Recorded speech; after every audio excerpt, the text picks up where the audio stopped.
把刀指住你㗎。你想點啊？你唔使咁驚嘅，唔好大聲叫，只要聽我話去做，我唔會傷害你㗎。咁你想我點做啊？快啲除你嘅手錶落嚟俾我。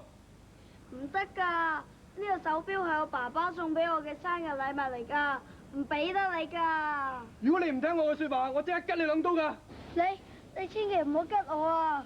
我最多俾隻手錶你啊！咁你仲唔快啲將個錶除落嚟俾我？我除啦。嗱，身上面仲有冇錢啊？快拎埋出嚟俾我！如果俾我發覺你呃我嘅話，我對你唔客氣㗎。我身上仲有10蚊，係今朝我阿媽俾我嘅零用錢嚟㗎。快啲拎埋出嚟俾我！就係呢10蚊咋？就係得咁多咋？身上面仲有冇錢啊？冇啦。你唔好講大話呃我喎。冇啊！如果你唔信，你搜下我個身啦。見你都幾聽話，就信你一次啦。咁你而家放得我走未啊？嗱，你而家向前慢慢行，千祈唔好擰翻轉頭望我啊！如果唔係，我吉你兩刀啊！哦。係啦，繼續行，千祈唔好停啊！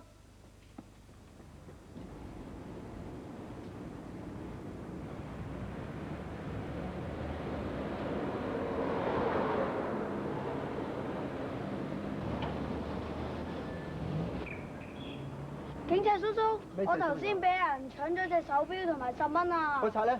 個賊而家走咗啦，我都唔知佢走咗去邊。咁你邊度俾人搶嘢㗎？咧就係嗰條街轉入去嗰度咯。小朋友，咁你記唔記得個賊係點樣㗎？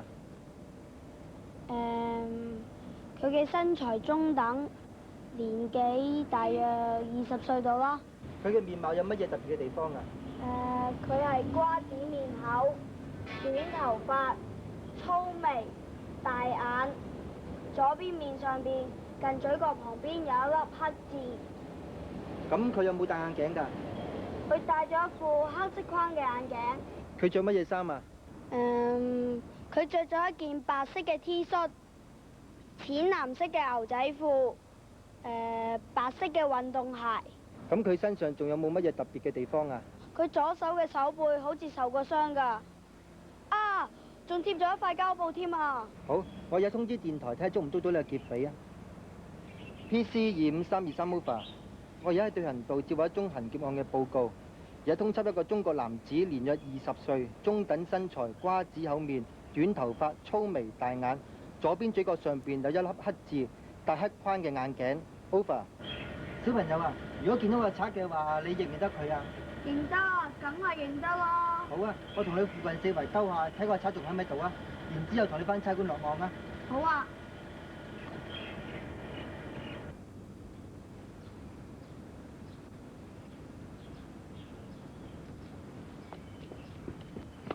哎呀，大佬咩事啊？打劫啊！咦，警察叔叔就係嗰個賊啊！你等等啊！警察，快走啊！快走啊！嗱，我一拉你啊，因為你干犯打劫罪。我就係咁樣俾人搶咗隻手錶噶啦。咁個賊用刀指住你嗰陣，你驚唔驚㗎？梗係驚啦！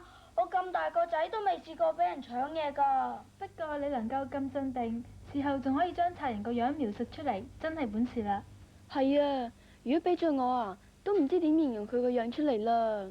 其實人物描寫係將人物嘅外貌、說話同行動具體咁樣描寫出嚟，令到讀者能夠如見其人，如聞其聲。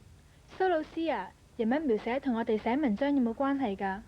當然有啦，你哋平時寫文章多數係記人或者係記事，而記事嘅多數又同人有關嘅，所以人物描寫係唔可以忽略㗎。照你咁講，如果想將文章寫好，首先就要學好點樣去描寫人物啦。啱啦，一般文學作品，例如傳記、小說、戲劇等等，都係以寫人為主㗎，目的係通過寫人嚟到反映出社會嘅現實生活。咁描寫人物有冇方法㗎？描寫人物嘅方法有好多，不過最常見嘅就係肖像嘅描寫、語言嘅描寫同埋行動嘅描寫呢3種。乜嘢叫做肖像嘅描寫呢？肖像描寫又叫做外貌描寫，係描寫人物嘅容貌、年齡、身材、衣飾、神態等等㗎。每個人都有眼耳口鼻，我哋喺描寫人物肖像嘅時候，應該要注意啲咩呢？描寫人物肖像最主要嘅係寫出人物外貌嘅特別地方，而唔係由頭到腳乜嘢嘢都寫晒出嚟㗎。例如，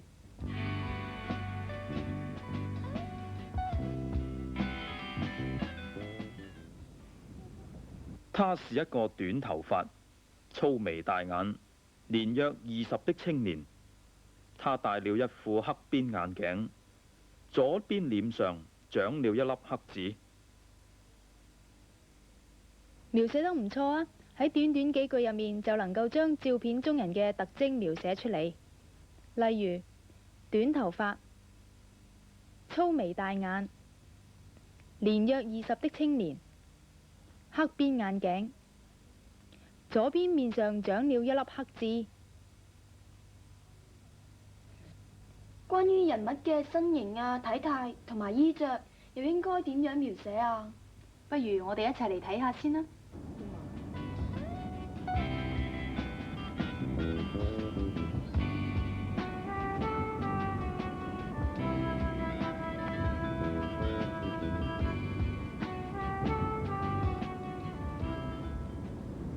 他是一個身材中等、體型瘦削的青年。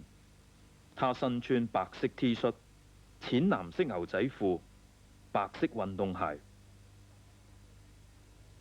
落筆雖然好簡單，不過已經將照片中人嘅身形同衣着嘅特別地方描述出嚟。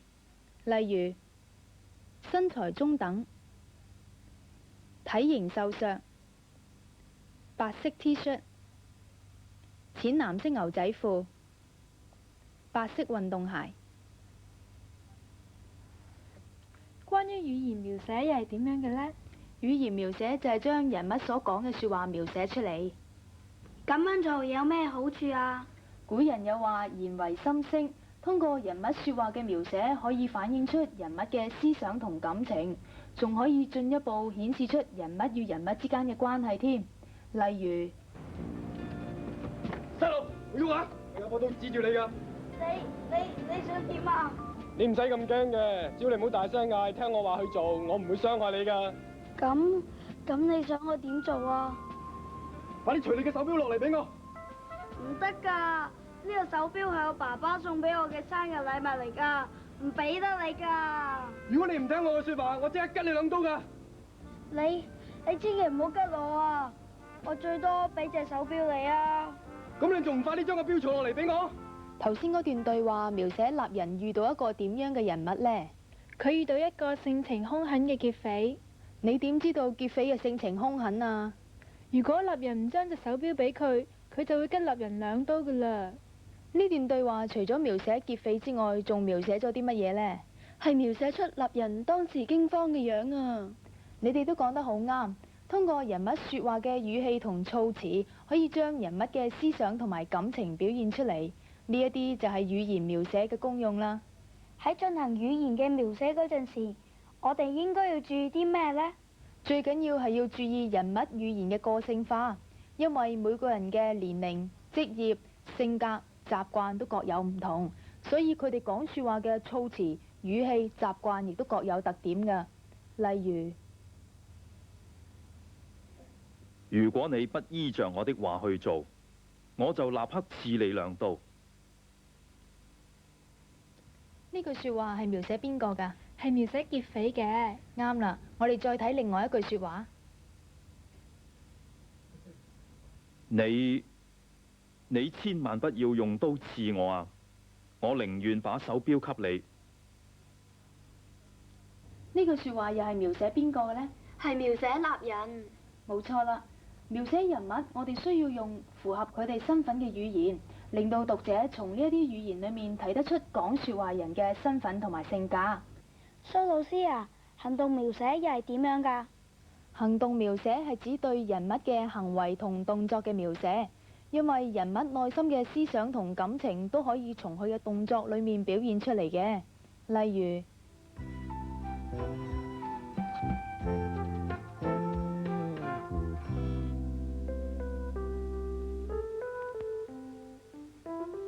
昨天下午，我在回家的路上，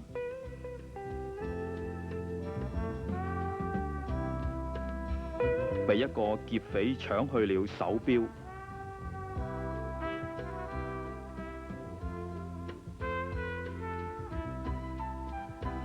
和10元零用錢。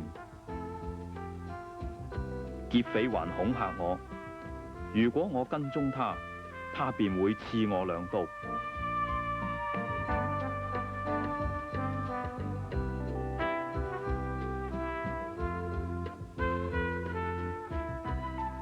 後來我幸運地遇到一位警員，便把被劫的經過詳細地告訴他。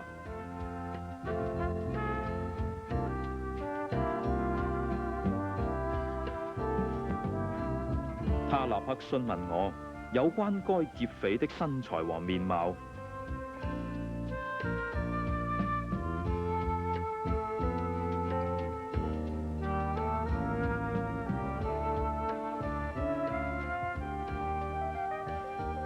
然後用無線電話通知附近各區的警員，請求他們留意有關的可疑人物。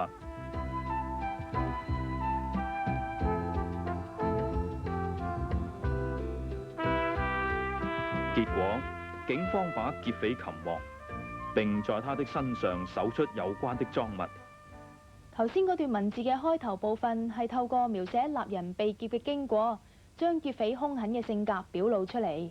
咁呢段嘅後面部分係咪描寫嗰位警員盡忠職守嘅行為呢？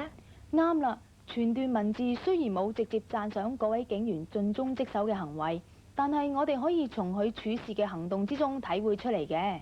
我而家至知道，原來描寫人物有咁多方法㗎。人物嘅描寫既然對我哋嘅寫作咁有用處，我一定要多啲練習至得。咁就啱啦。各位同學，不如你哋亦都學納人一樣，多啲練習人物嘅描寫，咁樣你哋嘅作文成績就會好有進步㗎啦。再見。